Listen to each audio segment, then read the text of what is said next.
But first at 10, caught in the crossfire, the Kansas City metro area facing its deadliest year. So far, 168 homicides, 168.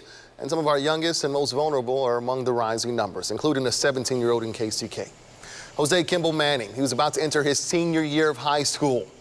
And officers found him last night near 63rd in Nebraska. A person of interest is in custody right now. KCK Public Schools offering counselors to students and staff.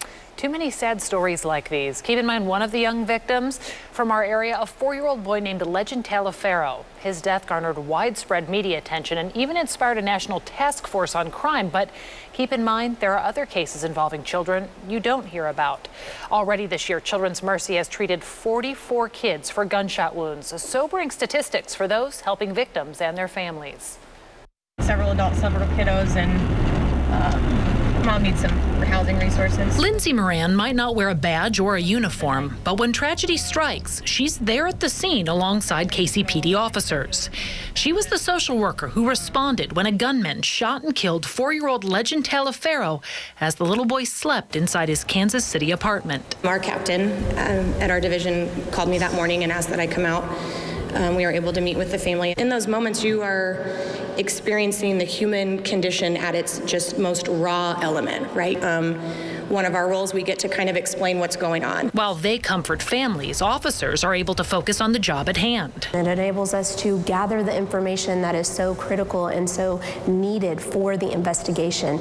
It allows our detectives to speak with witnesses on scene, to gather any video footage. Unfortunately, Moran says her services and those of her fellow social workers have been needed more often this year at shootings where children are present.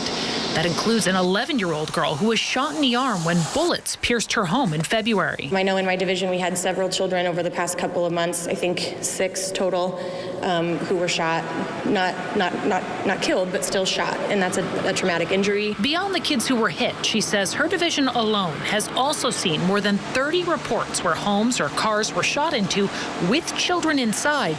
18 of those since Legend was killed. 2 little boys were riding with Mom to McDonald's when people were shooting past them into the car that they were in.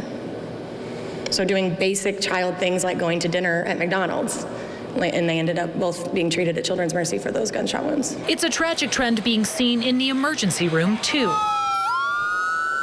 Similar to the homicides in Kansas City and similar to what our adult colleagues are seeing in emergency departments across the metro, we are well ahead of our number of gunshot wounds, non-fatal gunshot wounds compared to last year. Data 41 Action News obtained shows last year between January and June, Children's Mercy treated 22 kids for gunshot wounds.